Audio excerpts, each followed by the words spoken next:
Fiona, how are you? I am so good, and I'm so delighted to be here with you, Paul. It's lovely. Thank It's been you. a long time since we've done a face-to-face, right? Yeah, too long, and it So, really is. And I'm delighted. I'm delighted that you're doing a podcast, and I'm delighted. I feel honored that you've invited me on, what really. are you even talking about? A lot of what I've learned in life as a young recruiter is from you, and we'll get into that later.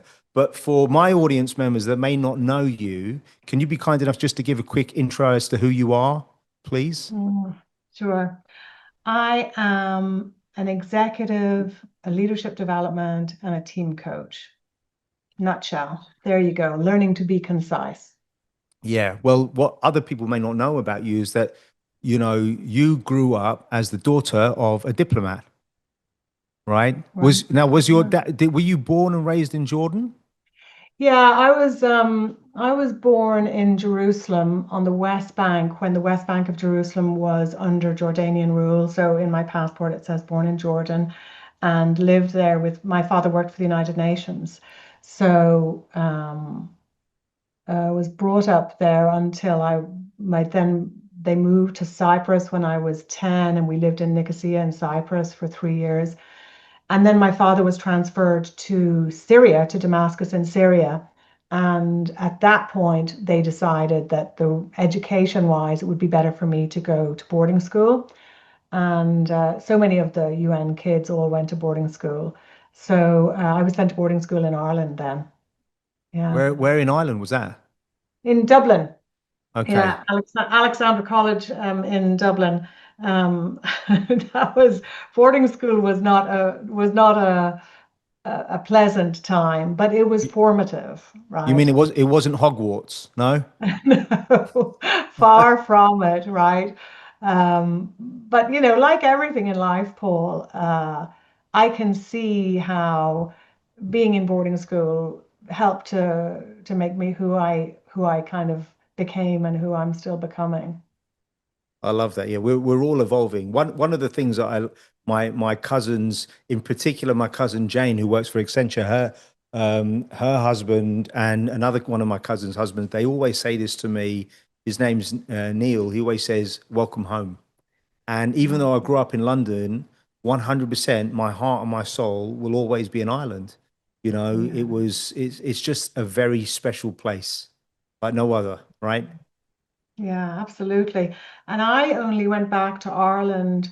I came back to Ireland, let me see, 20 years ago. Now that Yeah. seems like a long time ago, um, but I was out of Ireland for about 20 years. Yeah.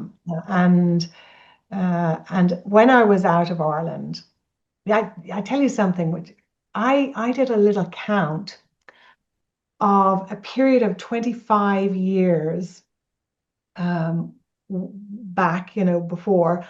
Over those 25 years, I had moved house 26 times No and way. and country 5 times.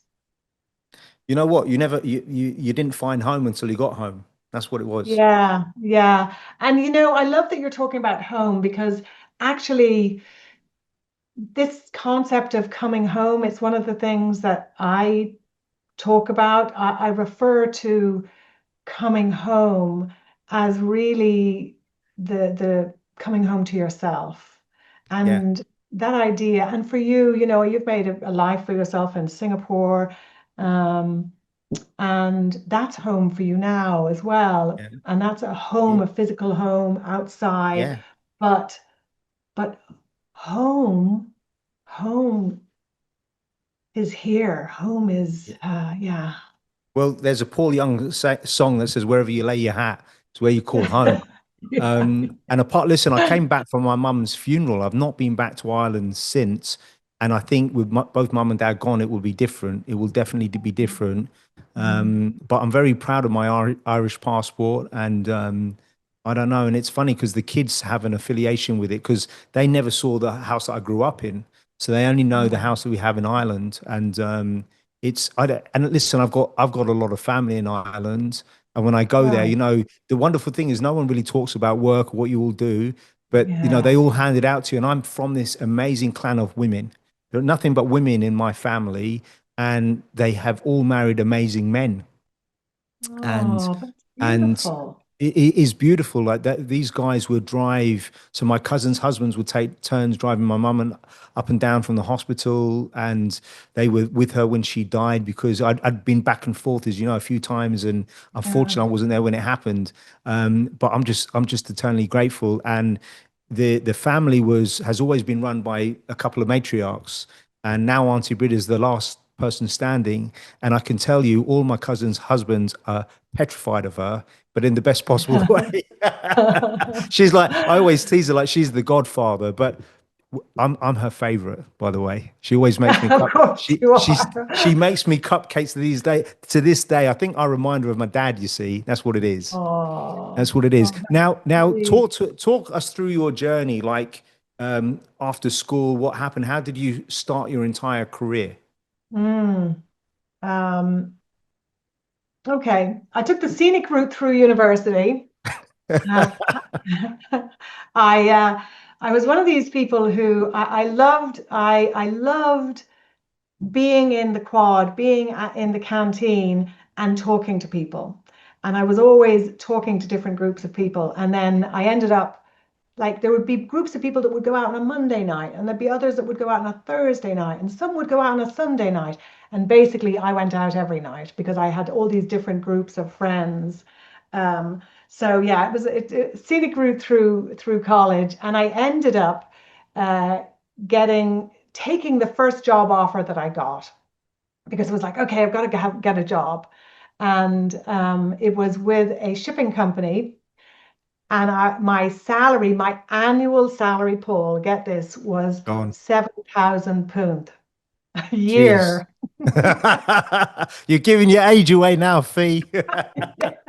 I think my hair gives my age away.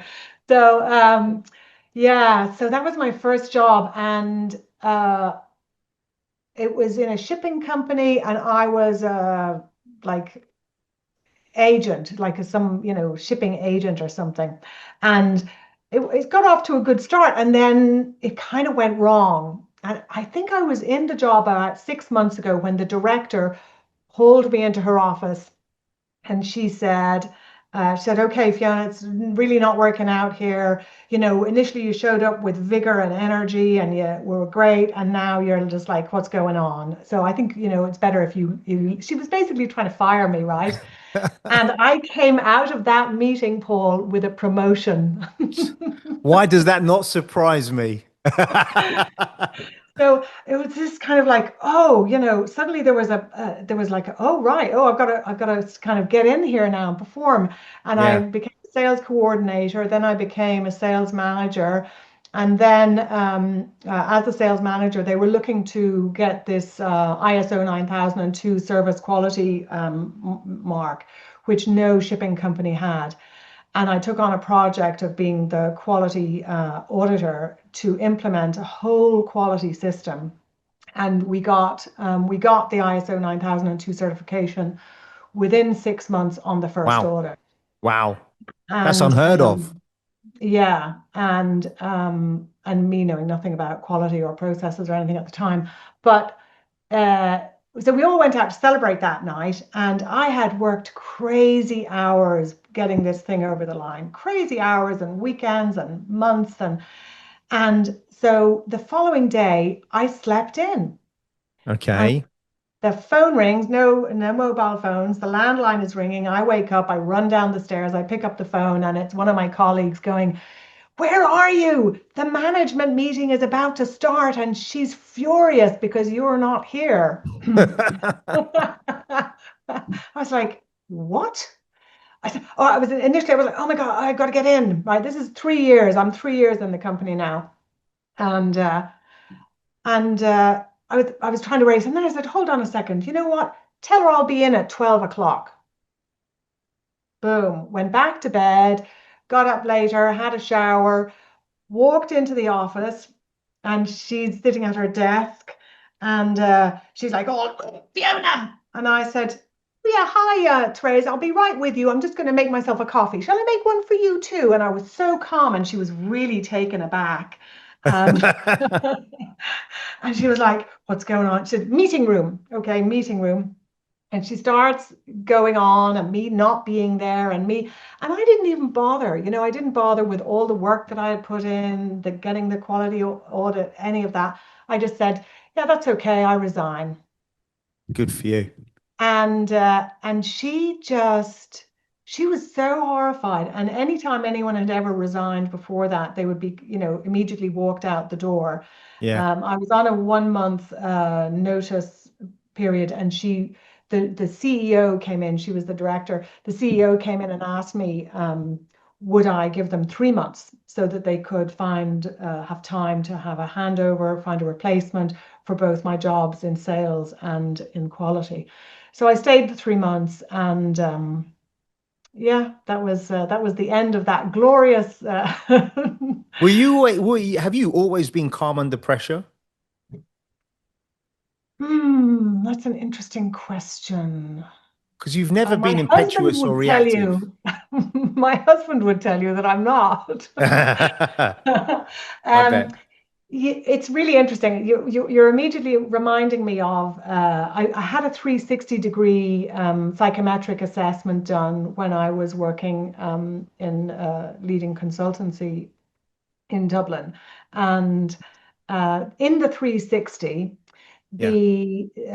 there was this, you have to give your reflection of what you think, how you perform under pressure or how much you show up. And so I rated myself quite low, Yeah. and I was rated quite high by others for, being calm, being resilient. And the person who was giving me the feedback said, this is very interesting feedback, Fiona. Do you go home and kick the cat? Boom. Boom.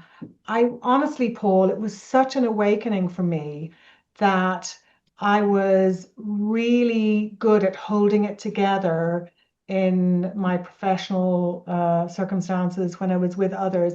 But definitely, I was street angel, house devil. I would go home and not kick the cat, but like I would be short-tempered maybe with my kids. I would be Well, that gruff. happens.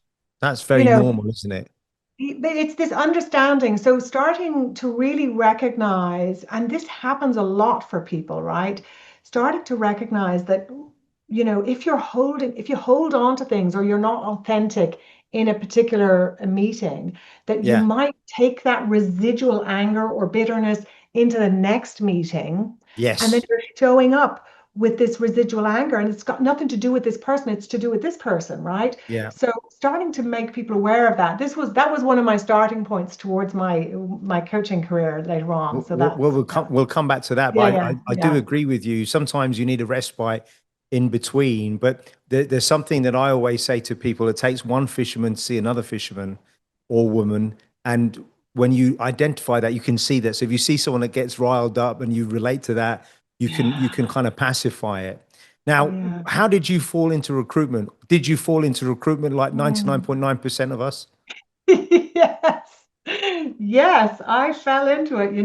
After I left the shipping company, I headed off to Greece, much to my father's dismay and distress.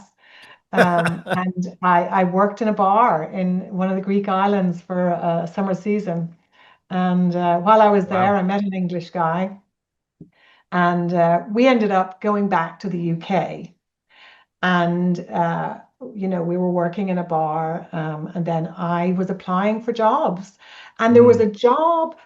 Uh, there was a job where you could apply by phoning instead of having to send a CV, okay. and Wow. that was what I was like, oh, thank God, because this Yeah. like doing a CV thing was just like, oh, so It's laborious. cumbersome. Yeah. Right?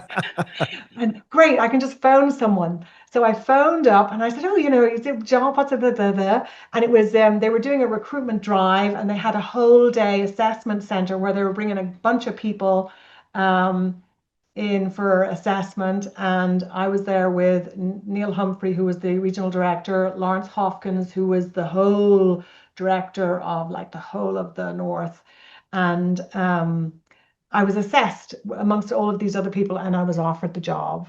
And Bang. I became a temps controller in the Bath office of Hayes Accountancy Personnel.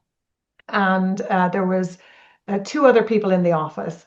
And I was coming in to take over from the then temps controller, and he had 10 temps out working. Mm, And he was very protective of them. of And course.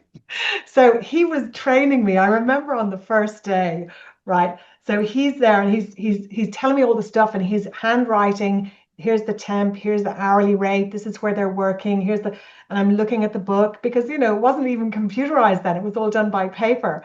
That's right. Um, and he's going, Fiona, are you a bit slow? Because I'm not entirely sure that you're listening to me. Are you taking this in? I mean, I don't even know why you were hired.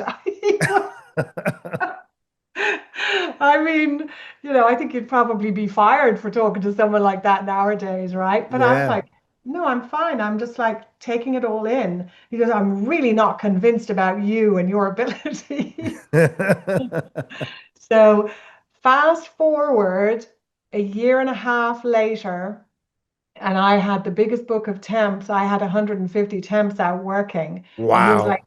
yeah, yeah, 15x of what he was yeah, doing. yeah. Wow. Crazy. And then I was promoted to be the manager of Bath, and then I was promoted to be the manager of Bristol and Bath. And I was recruiting teams and managing people that were older than me as well. So the structure was that you had business specialists who were directors, and then you had office managers who were kind of managing both the business directors and the team. So I think I was managing, I don't know, was it 15 or 20 people? How old would he have been at the time? Late 20s. Yeah, yeah, because I bought my first house then. So I remember I was 27, 28, something like that, Yeah. 27. And I remember because later on, years later, I was like being offered a salary and I was like, what are you talking about? I was earning that when I was Yeah. 27. Yeah. I prorated. So I was on 120,000 sterling. Wow.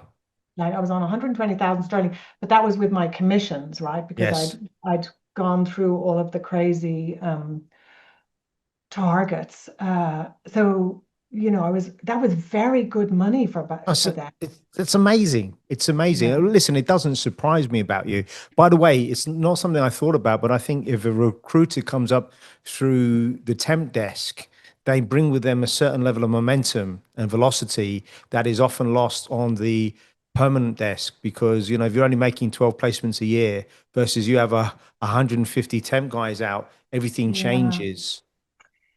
You know, it's been a long time since I've thought about that period, and it, you know, my success, because it was a very sales targeted organization, right? It was all about your figures, hit your figures. And I was never very focused on figures or targets. I was very, very focused on, I managed to find inside me the thing that I was interested in. Yeah. And I had such a huge desire. I had this idea that I was helping people and I was also helping organizations. And that, by marrying the two together, to get someone to find the perfect job if they're unhappy, or, to help them to find a better job, to help an organization to find, the perfect candidate. And I loved that. And I really felt kind of deep pride in doing that. And because of that, I think I showed up with that in me every time I was talking to a candidate and every time I was talking to a client. And that was what drove me. I really wasn't interested in numbers. And I Yeah. really just wanted to do a good job. I think, um, as a coach now, I see my life as being in service of, and I can see that way back then how I was working was I was being in service of. I think that speaks a lot to you and probably the success you had because people know it's not a transaction. They know it's real, it's heartfelt, and that goes a long way, big time, right? Yeah, Yeah, I always yeah. felt that about you. And then what led you to becoming an entrepreneur and having your own recruitment agency in Asia? Yeah. There was a series of events that happened which took me and my new husband, my first husband. I'm hoping to stop at two. Yeah, But it's still early yet, Fee. You never know, but my wife's meant to be married 3 times, so she's got 2 more to go. my son, we're doing well with the second one. He's doing okay. Good for Um, you. so first up, he got an opportunity in Singapore, and I went to Singapore with him Mm, because that was, what you did. And whilst there, he was working really, really hard, and I was in the background. I had had our first child, and I said to him, this is kind of crazy. For the work that you're doing, we could, we could kind of create something for ourselves. Um, yeah. and so we did.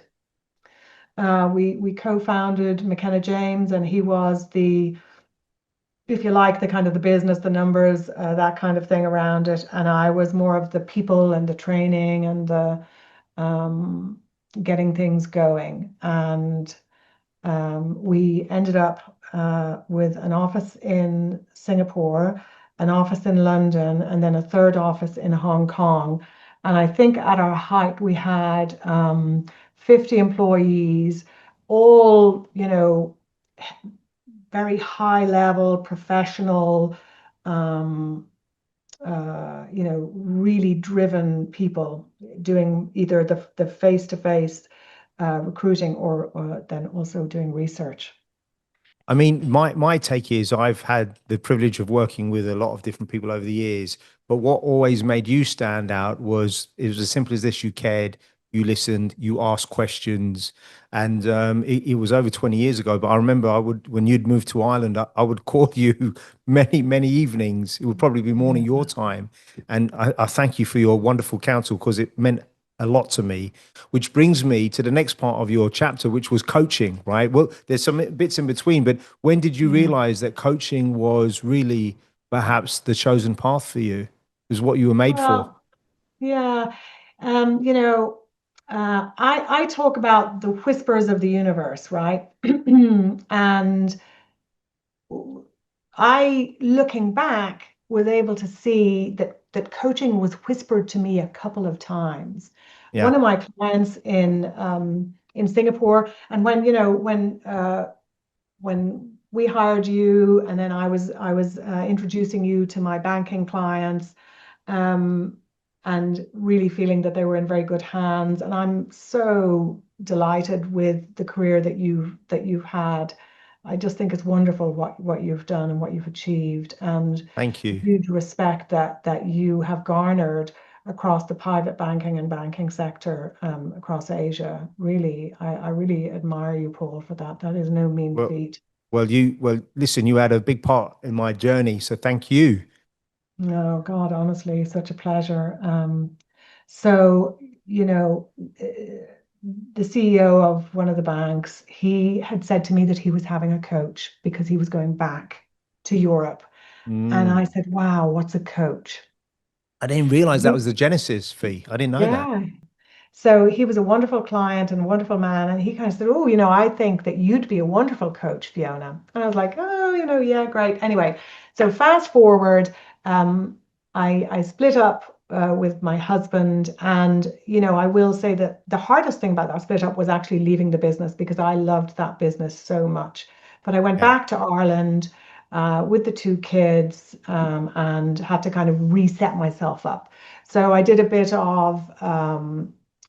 of kind of contracting and working and kind of trying to figure out how to manage being a single mom and working at the same time, and had a series of jobs which ended up, bringing me to Deloitte, where I spent 3 years.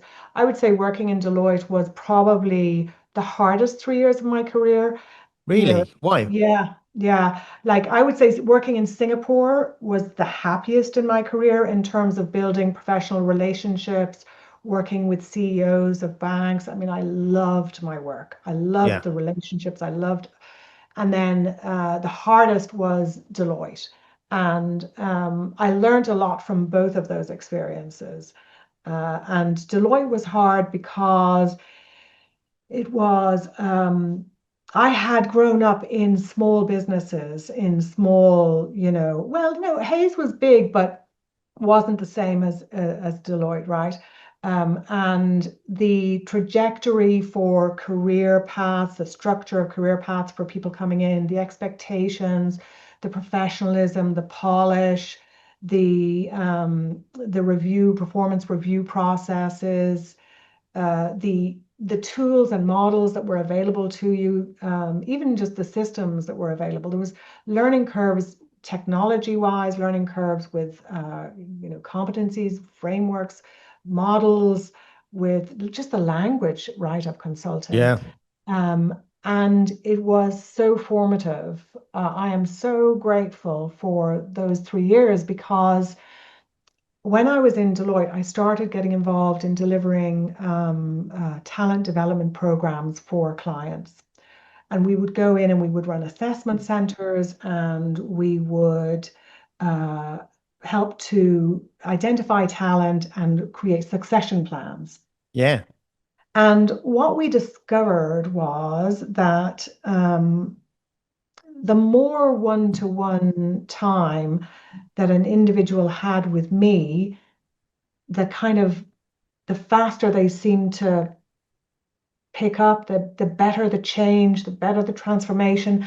And I left Deloitte then, and because my mom was sick and my daughter was sick, and I went out on my own. And I was really blessed that a number of client companies that I had worked with in Deloitte contacted me, and Deloitte were fine. They said, look, these are clients. If they want to work with you on this piece of work, that's grand.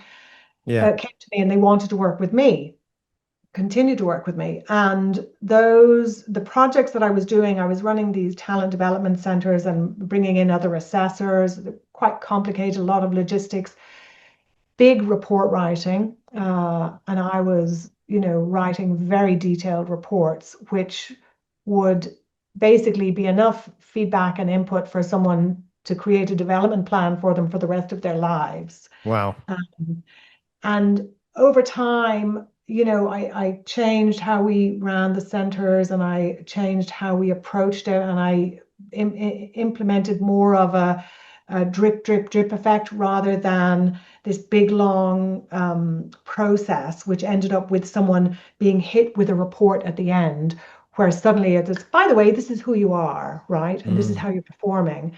And because there was a lot of defensiveness that came up from that, right? So you'd spend your whole time with them, then having to explain where the findings had come from. So I changed our approach, and I started to have more sessions where I was kind of sharing with them as we were going along things that I was noticing and things that I was seeing. And this was kind of transformational in terms of how people opened up and accepted, feedback, right? Yeah. And I had received some feedback in Deloitte, which I had found extremely difficult. And there was one particular piece of feedback that I was given, which, let me tell you, Paul, I choked on it for about a year. Jeez. So Oh, I was what like, was it? Can you share with uh, us what it was? okay, all right. I'm going to share it. I Go was, on. I was, oh God, I Go can't believe I'm on. sharing this story. Okay.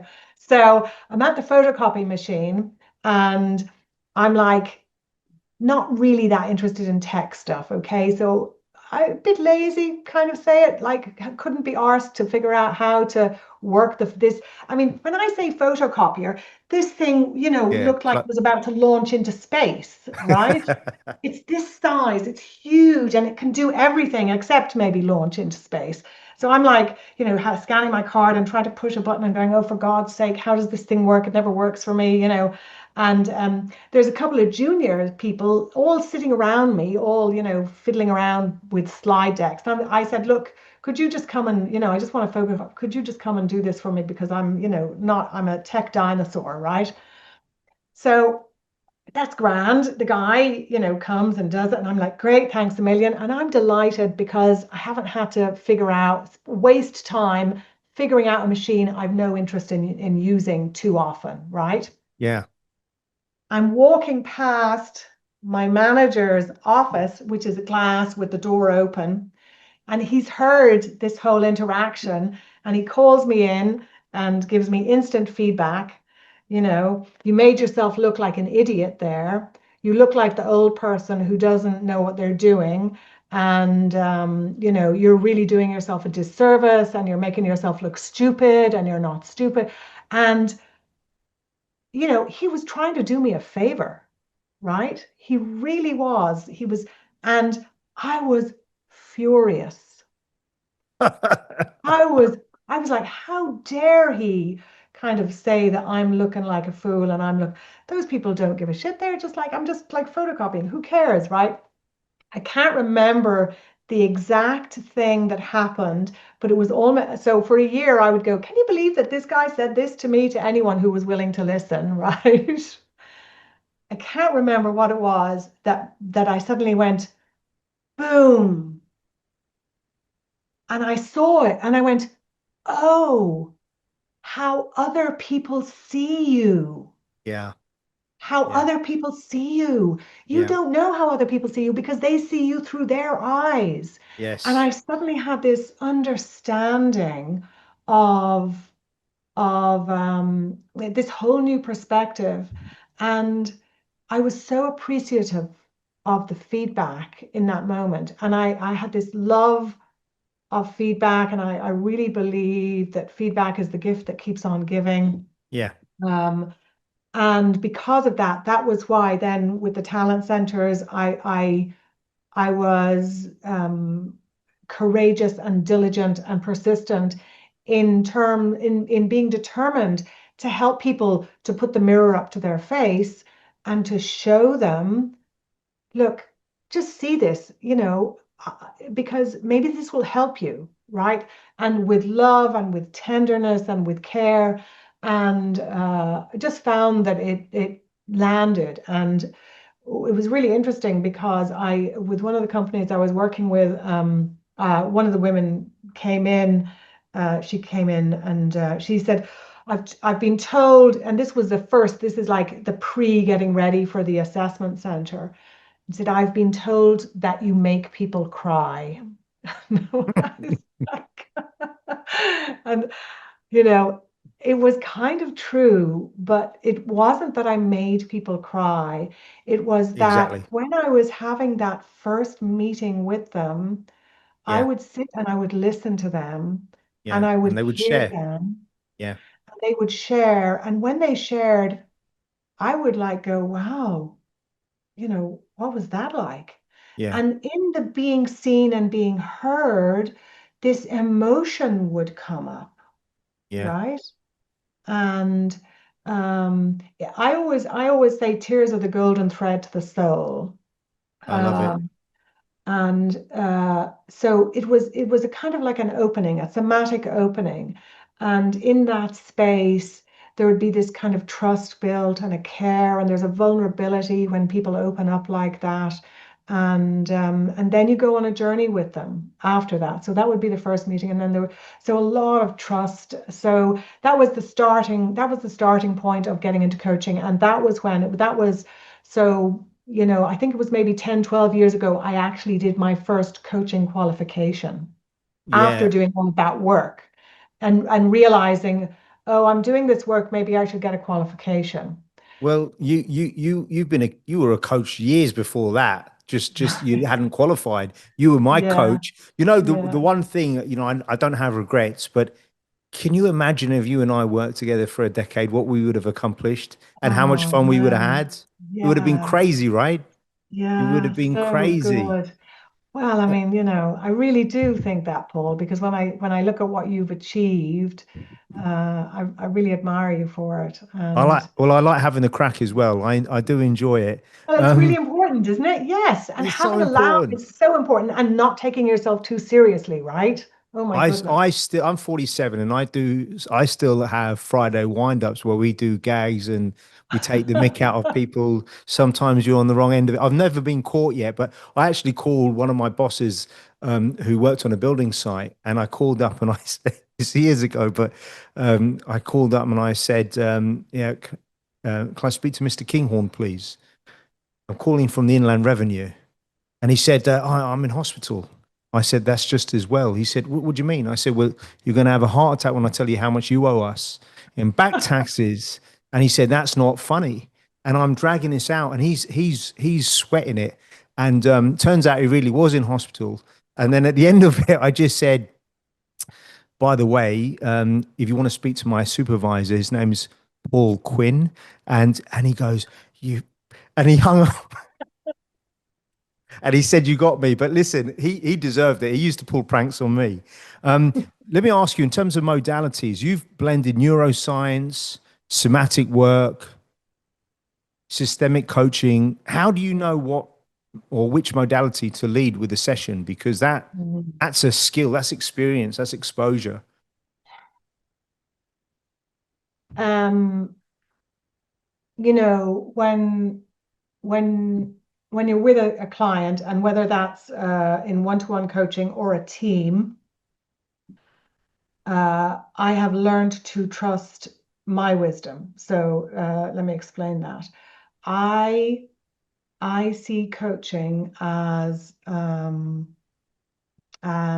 a creating a space and a pause, a still point Mm, in someone's day, in someone's life, in someone's work, in someone's career, where we just slow things down enough so that they can breathe, relax. And in that ease and in that pause, there's a light that comes in, and their own wisdom comes to them. mm, And their wisdom comes to them. And it is my 100% belief in the person's wisdom, in the wisdom of the team, that if you can slow everything down enough and create the space, that it does arise. Um,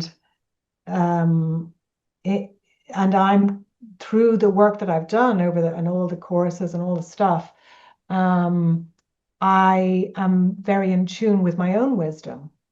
So how do I know what I'm sometimes, something comes to me and it's a mad thing, like this crazy idea. And you have this too, Paul, right? yeah, Because, stuff occurs to you and you're kind of telling a story, yeah, and um and it's like, and I'll say, oh, can I share a story with you? And they'll go, yeah, yeah, sure. And I'll tell them a story and they'll go, oh, wow. And it'll mean something for them, right? yeah, It'll yeah. make something land, it'll help. And so I have gotten better at practicing and learning. So I trust what's, I've done, um, I do all sorts of different ways of coaching. I do walk and talks where we're both on the phone walking, or I love that. I'm going to write that down because I think that yeah. because we often get a lot of ideas when we're walking.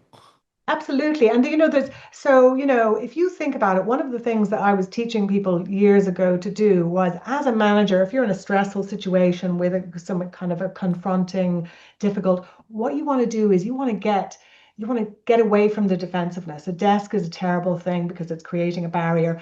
You want to go always around to the other side. That's your first thing. But even then, what you want to do is leave the room, go out, go and grab a coffee, Yeah, because the two of you are walking in the same direction. You're both facing the same way, I love and it. it's kind of bringing alignment. So that's the root of that, is this idea of walking together in alignment towards a place. And so So I sometimes walk in person with clients. We go for a walk. We might go to the beach, the hill, we climb a mountain, or sometimes if we're in different locations, they'll walk, I'll walk, and we'll share kind of where we are. And then I'll hear the breathing, or I'll say pause, or I'll say, can you find a seat to sit on? Yeah, Um, I do sessions where I want you to plug in your earphones and I want you to lie on the ground. Uh, and I we're love gonna that. I have learned um to to not just do what the books have taught me and to Yeah, trust you've myself. you've adapted. I think one of the things is, when you're outside, I don't know, I'm sure this has happened to you when you have very seminal moments, but I can remember the ones where I'm in an unusual place because I'm at my desk most of the day. So I have many conversations there, but like if I'm in a specific hotel or in a different country, Yeah. and I tend to remember those conversations because Mm. it's in a different place. But something that I created with you in mind is a concept called, I call it the art of selling without selling. Because I always thought, and I still think this to this day, you are one of the best salespeople I've ever met. But the thing is, you're not selling. It's you're guiding, you're opening doors, you're asking questions. And then I created that concept coupled with Bruce Lee. There was a someone asked him, "What's your style?" And he said in Enter the Dragon, he said, "I call it the art of fighting without fighting." And I loved it. I thought it's Love so that. it's so brilliant, right? And Yeah. it's because the thing is, it's interesting. I pride myself on being a world-class salesperson. And, I guess the word sales has a negative connotation, and some people Yeah. think, well, it's transactional. But whether or not you change that with business development or whatnot, what I find is most people don't study. Like I don't know if you've read Outliers, Malcolm Gladwell, 10,000 hours to become an Yes, expert. yes, It's a yes, great yeah. book, right? What an Great book. amazing Yeah, book. absolutely. And it takes 10 years to get a black belt in a martial art. Well, it takes you 10 years to become really great at what you do. And by the way, you could spend 10 years and still be shit at your job, right? Yeah. But I know plenty of people like that. But if you think about it, like literally this month alone, I bought 3 books because I realized I don't know how to market the podcast. You've got this great Right. product. Yeah. You Yeah. numpty, Yeah. you don't know how to market it. Because I thought we get it out there, we'll just build momentum. Build it and they will come, Yeah, right? yeah, I was wrong. So I'm learning, and I Yeah. want. So I did that, and then last month I think I bought 2 or 3 books, and I'm a very slow reader. I'm dyslexic, and it takes time, but I really my goal is to get through those and learn from them. So I think you have to study it, and I always think that one of these books there's a chapter on recruitment. It says, "Are you a scientific or an artistic recruiter?" And what I find is most people that are bad with admin immediately say, I'm an artistic recruiter. But I think the best of anything, there's a fundamental of science, there's a foundation for Yeah. everything. And Yeah. then you work on it and you work on your craft and it becomes an art. And it's kind of like acting in Stanislavski, right? Yes. Within structure, there is freedom. Yes, 100%. And I always say, by the way, I always say discipline gives you freedom, Yes. you know? Yeah. Absolutely. By the way, when did you fall in love with acting? I never knew that you loved acting until, Absolutely. a few years back. Oh my goodness. I when I was in school, I was given the part of the Mad Hatter in a modern kind of version of Alice in Wonderland. By And the of way, I'm course, not I'm not surprised. obviously I wanted to be Alice, but I was given the version of the Mad Hatter, and I played full out. And I remember someone coming to me at the end of the play, one of the parents, and saying, "You were amazing. You made the play. I look forward to seeing you on stage in years to come." Wow. And How old were you know, you at the time?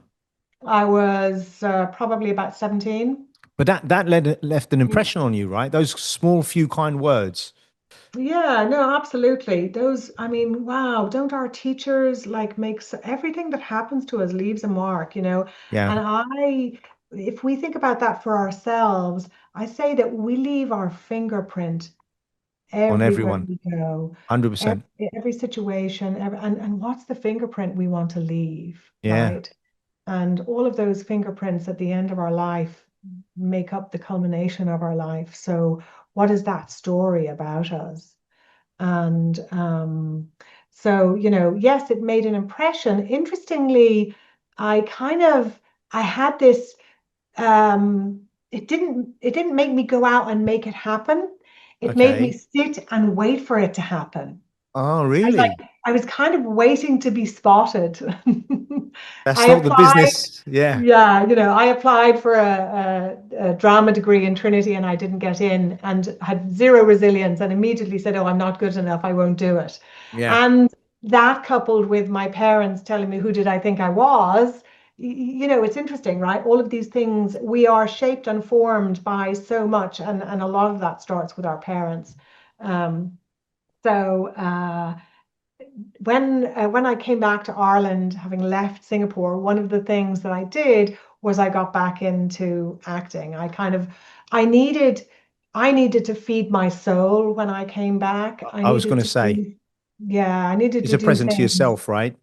Yeah, do things that were kind of filling my cup. And so I spent a lot of time in galleries, in museums, and I actually took some acting classes. I did a whole year while I was working part-time. And then I got involved. I did some short films. I was part of Did you? Oh, wow. yeah, I did profit share. We did profit share. There was a drama group, we were profit share, and we did theater stuff. Um, and I loved it. Like I loved it. And then I had to get serious. The kids like needed a parent that was earning money. So yeah, that was when I joined Deloitte. And then But I just but joined a talking, sorry to interrupt, but talking about that, I do think as a parent, and as a coach and everything, you have to be kind to yourself. You've got to, there's a great quote from, I used to love Twin Peaks, the original show. I fell in love with that show. And one of the characters said, he gave Dale Cooper this bit of advice. He said, or Dale Cooper gave this advice, sorry. He said, once a day, every day, give yourself a present. So it could be love a that. cheeky cup of coffee, a Mars bar.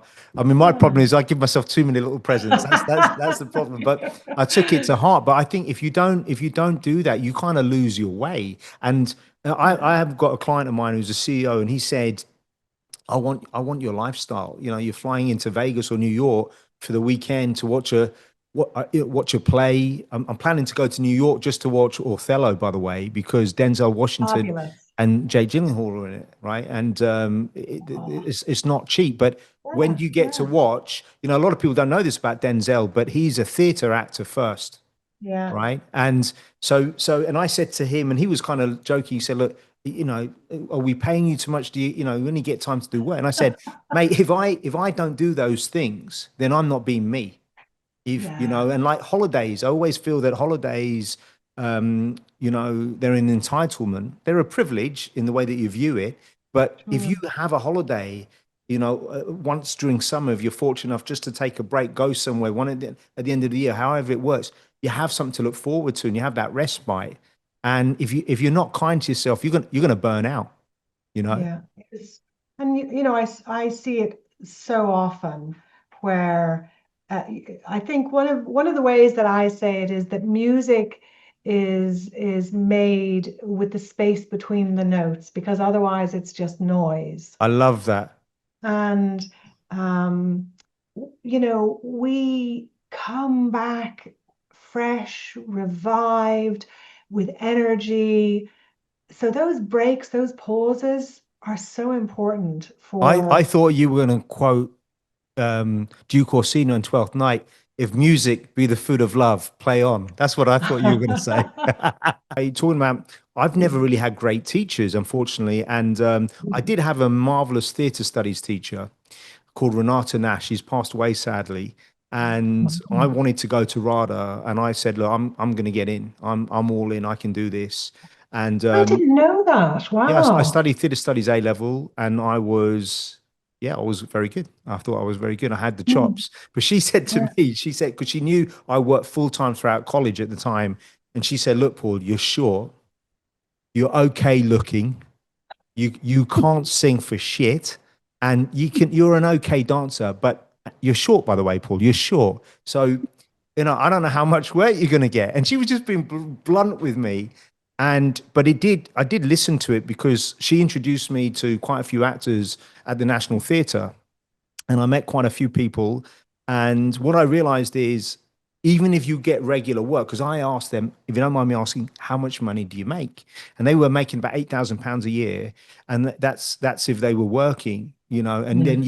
you were 100% applying to be in, you need to know multiple duologues, monologues, and I Yeah. I just thought, you know what, even as much as I love this, I've got to pay the bills, Yeah. and that was the decision. But I'll tell you a quick funny story. So one of my guests that I had on years ago, I thought I would love to get some training for my sales guys. So I flew the team down from Hong Kong, all the sales guys, and I engaged an acting coach to do role plays and teach them. And he now does Brilliant. a big chunk of his. He set up the first Singapore acting school. He studied in LA, and we kind of curated what it would be, and I just rolled with it with him. And then about a year ago I said, hey mate, do you fancy a coffee?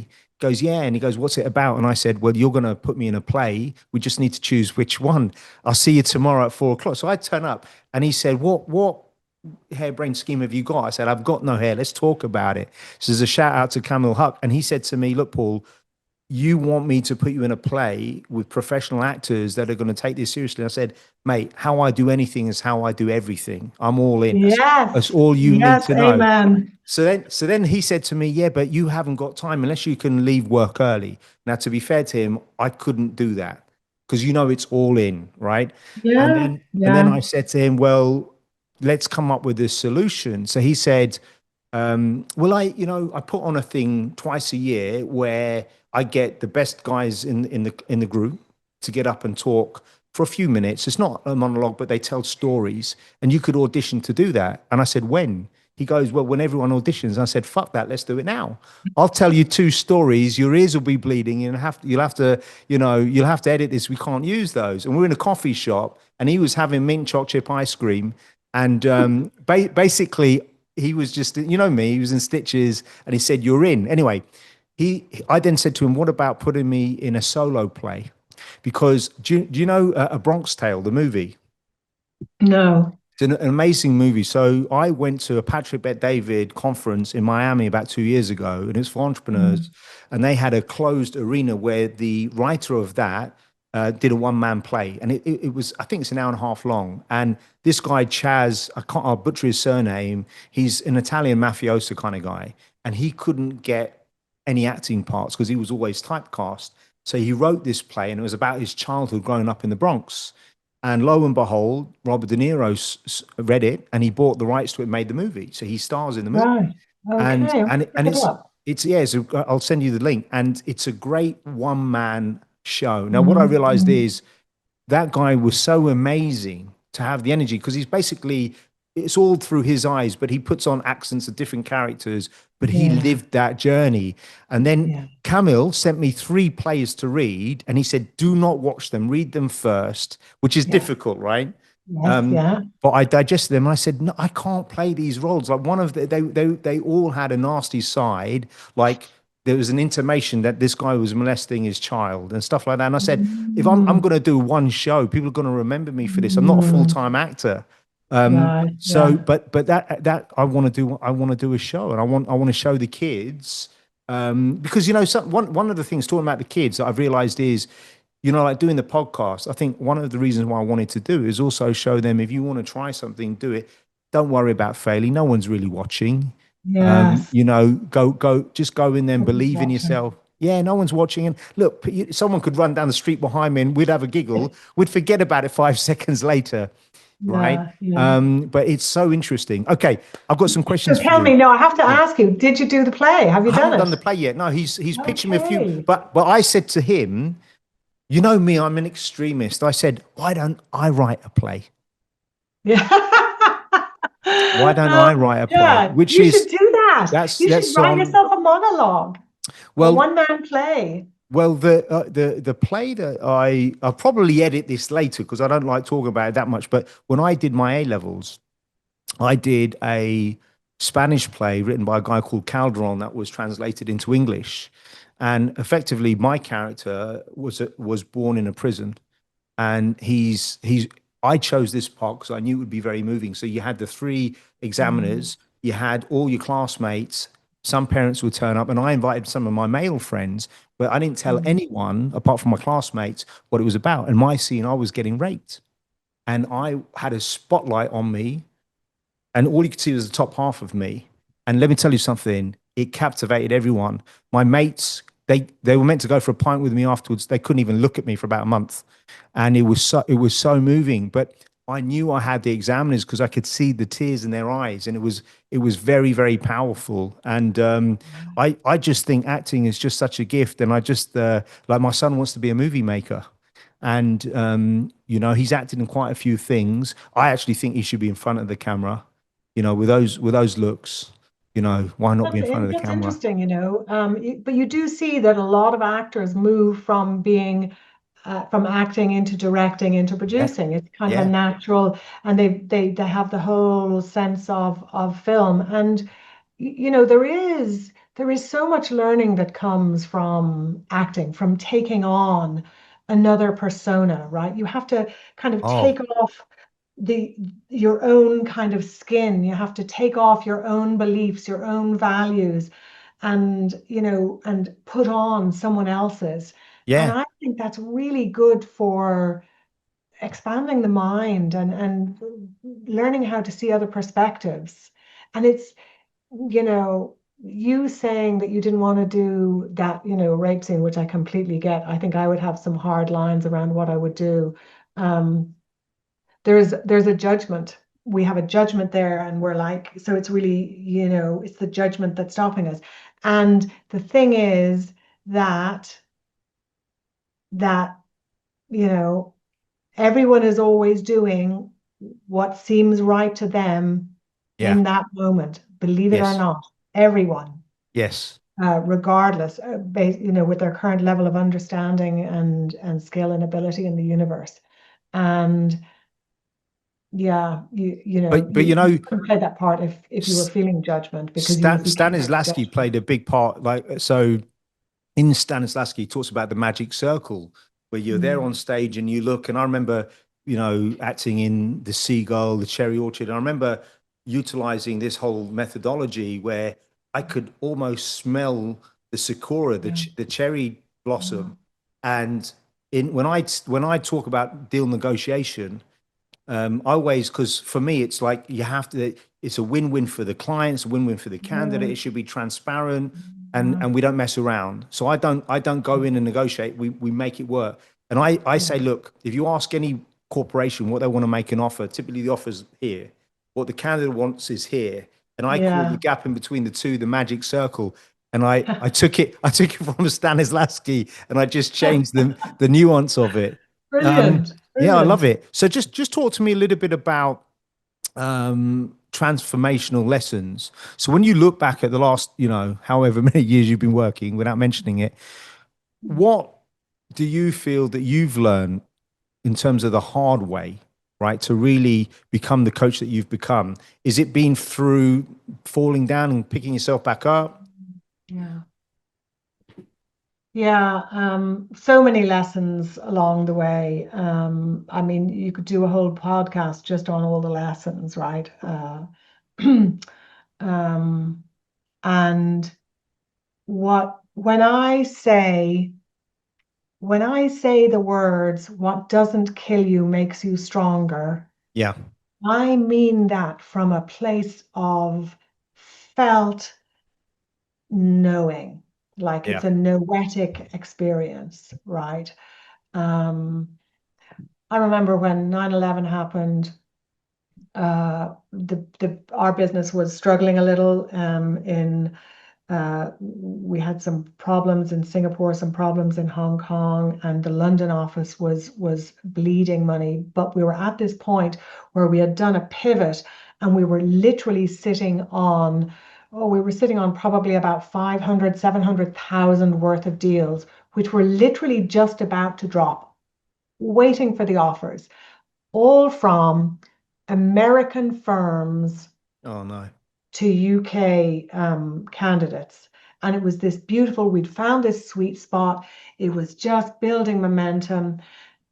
And I'm embarrassed to say it, but 9/11, when I was at my daughter's school dropping her in, my son was 6 months old, and I went back home after some women had said it at the schoolyard, and I watched the news. I turned on the television and I put my hands in my head and I went, we're fucked. Yeah. Yeah. Because I knew that all those deals would be dead. I Yeah. knew that there was no way the Americans, like I knew what was going to happen. And uh, it didn't happen as quickly as I thought it would. It was a bit more of a slow death. Um, I ended up having to let go of 12 people in the London office and shut it down. Mm, Um, and we were having problems in Singapore at the time, and we had no money. And I literally had to, I was selling the kids toys, I was selling furniture, I had to shut down the house. And I literally packed what I could into a car. I bought one of those roof rack things, and I packed everything into the car with my two kids, and I got the boat over to Ireland, and I moved in with my parents. wow. Um, and uh, when we were going through that kind of period of difficulty, um, you know, I remember that just a couple of months before that, my cousin had died of cancer, same age as me, Mm, leaving two young kids behind, same age as my kids. And I remember I just kept thinking to myself, wouldn't she love to have these problems? Wouldn't she love to have these problems? of Wouldn't she course. just love to be alive and to have these Yeah. problems? And and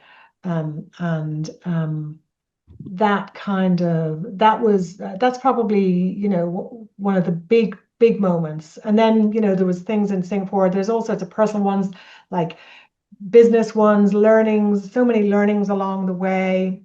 But we grow through the things that we go through, not the things that we skip around. Yeah. And we become, bigger. We become more able. We see that we can cope. We see and we learn from our mistakes, and we can show up as our biggest, best, most elegant selves then later on in life. You're talking on that. I had a client, he was the CEO of HSBC Private Bank at the time, and he said, "You're very young." I said, "Thank you." He said, "It wasn't a compliment." I said, "Of course it's a compliment. I'm in the room with you, at Yeah, this age. Of course it was a compliment." And yeah. he said to me, "I'm going to ask you a question. And if you don't answer it well, I'm going to kick you out of the office." I said, "Shoot."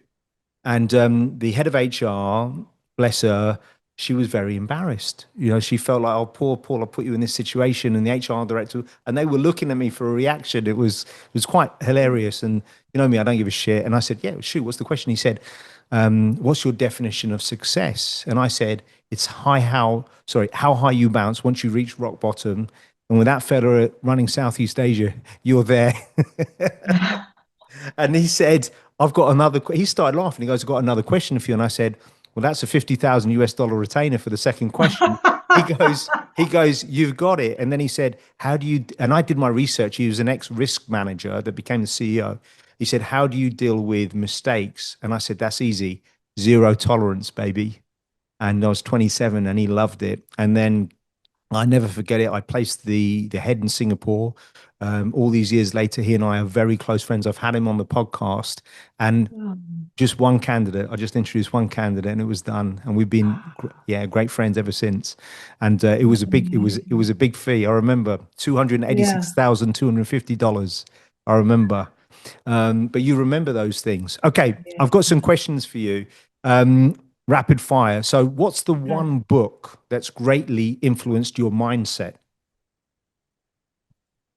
Oh my God. That's such a hard question because, like, I'm just a crazy reader. I always have about 5 books on the go. Give me a few. Give me a few. What are you going Oh, to go with? I love the Art of Possibility by Benjamin Zander and Rosamund Zander. That is such a beautiful book for, I think, for seeing into culture and creating possibility. Benjamin Zander, he's a beautiful TED talk. I really highly recommend it.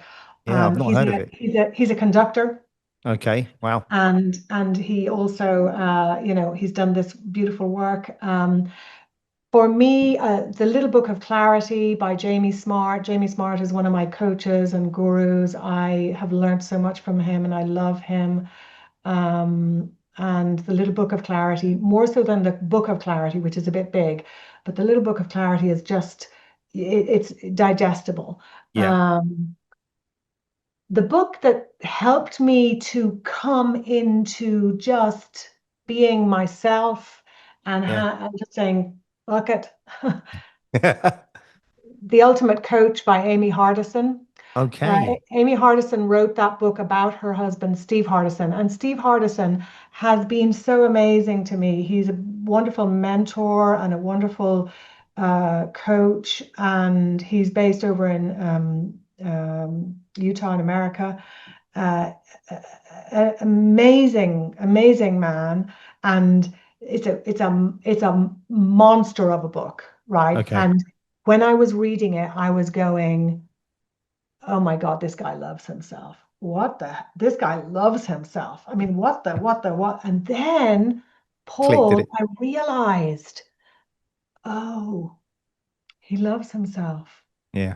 You know what? And when you love yourself, Yeah. then your well is full and you Yes. can give. You're Yeah. just bursting out to give love to everyone else. And that Yeah. was just, huge. That was a huge part of my Well, own personal well, development. well, I've got three books there that I haven't read, so thank you. And actually, talking about that, I have to say, believe it or not, 90% of my career coaching clients have a little cry with me. And I end up leaving flip and I said, we can't do this in public. They're going to think we're having a lovers quarrel. And it's bad enough if it's a woman, but if it's a bloke, it's even worse. But all joking aside, I feel very privileged and blessed that people share with me. Yeah. You and I both love a good quote. What's a quote that's always stayed with you? Oh God. I absolutely adore. Um, I think. Oh, there's so many. Let me think. What about? Let me. There's. Oh, I'm gonna look for it now. Go on, It you go is ahead.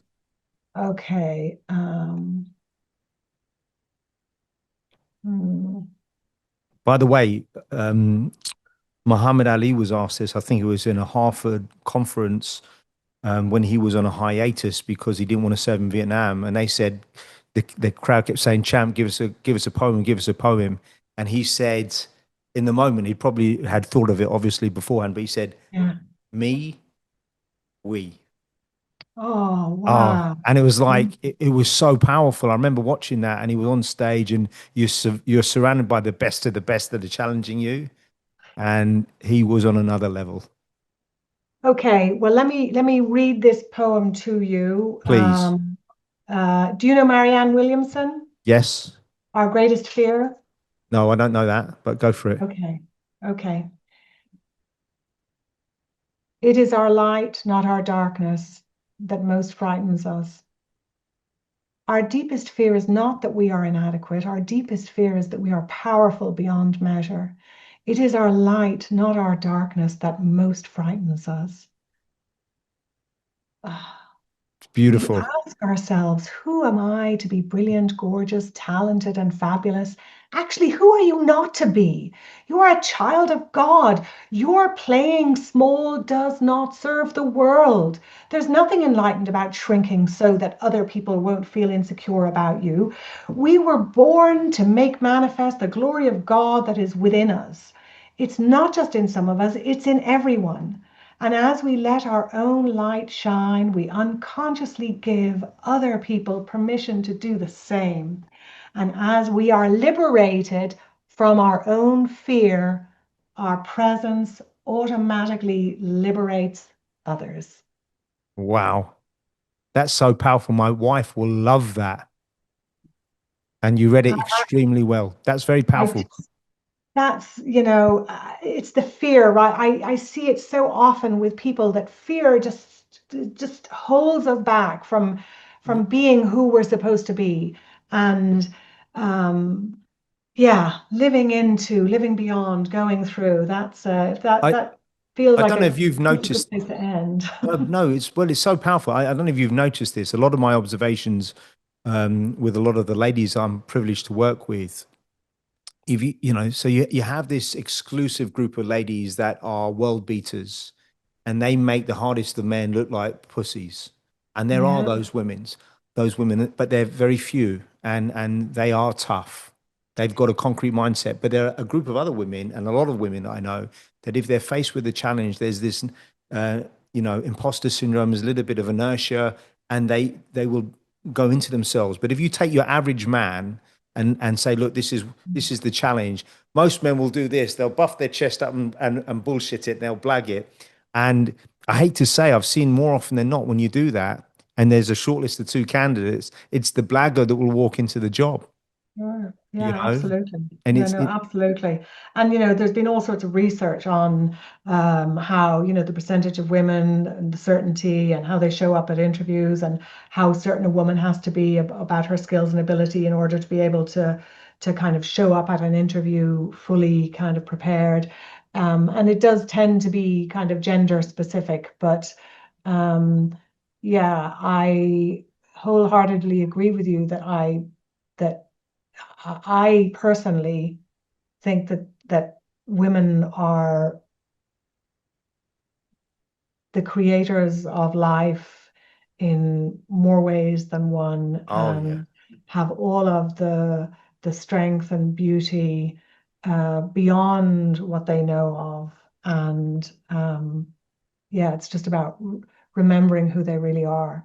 Well, my biggest heroes are in order. My wife number one, and my mum number two. Yeah. Just I've been surrounded by amazing women, and I've got, like I told you offline, my 10-year-old's my boss. She's the CEO of this Yeah. household. She knows it, and I know it. And my Yeah. 16-year-old is fierce. She's no Love nonsense. that. I love it. Um, what's the best piece of advice you've ever received professionally? Best piece of advice I've ever received professionally. Huh.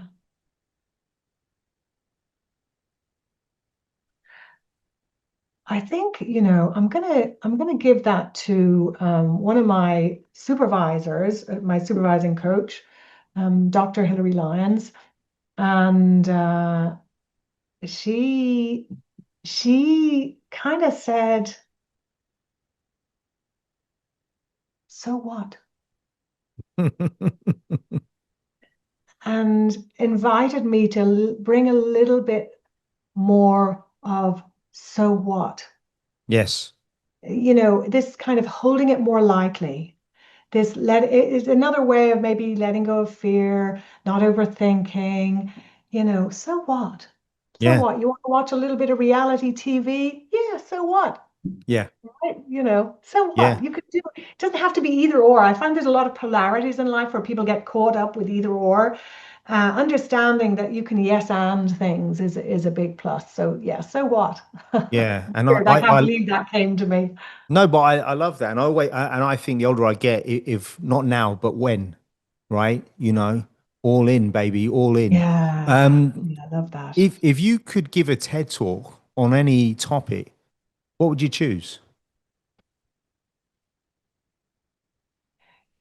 I think it would be around what we've discussed today, around finding your way through fear, finding a way to come back to the truth and beauty of who you really are. I think it's interesting. The thing that I'm most passionate about is being a dad. It's the hardest job. It's the most rewarding job, and it Mm. it challenges me every day. It makes me a better Yeah, person. So when I wake up early, someone said, "Why do you wake up that early?" And I said, "Well, I've got to take my kids to school, and school in Singapore starts very early." But I said, I always imagine my mum and dad are watching me. I always imagine my kids, because I know there'll be times when they wake up and they'll realize that I'd worked out. And, at the moment, they don't really think about it, but it will be through yeah, deep osmosis. And I always think, I told you my dad wasn't very expressive, but I always think he's thinking, That's my boy. He did it. That's my boy. Yeah, But it's, five. yeah, do you know what I mean? So Yeah. I'm curious about that. Let's just do a few things I wanted just to wrap up on because we could talk all day. Yes, Um, and I have a train that I have to catch. I didn't realize we were going to be talking for so Jeez, we long. could listen. We could do this forever. I wanted to ask you this in terms of presence, courage, or authenticity. Which one do you think leaders struggle with the most? Hmm. I think presence, because and my definition of presence is this coming home to the truth of yourself, to the pause, to allowing wisdom to come. Because if you have that presence, if you have that centered beingness, then authenticity comes, courage comes. Yeah, So yeah, for me, it's presence. that's powerful. I've just was looking at your LinkedIn before. Do you know Deirdre Martin? Yes, Deirdre She's Martin. Yeah. Do you know her? That's my cousin. That's my first cousin. Oh my goodness, Yeah. really? Yeah. She's my on my dad's side. And that's why she's one of the amazing women in my family. Wow. Yeah. Wow, And she is an amazing woman who's a there's a very, lot of there are a lot of mm, charismatic people in the Quinn family. She's and one you're of one them. of them, Paul. I can tell you the shit that we talk around the dinner table, you can but imagine after a couple of bottles of wine. But look, Yeah, Fee, it's yeah. been a pleasure. I think Oh, we've got to do Paul, this again, you know. listen, I could just talk to you till the cows come home. Uh, such a pleasure, and let's not leave it so long next time, right? And you're doing great. This is fabulous. Thank you. Thanks, Fee.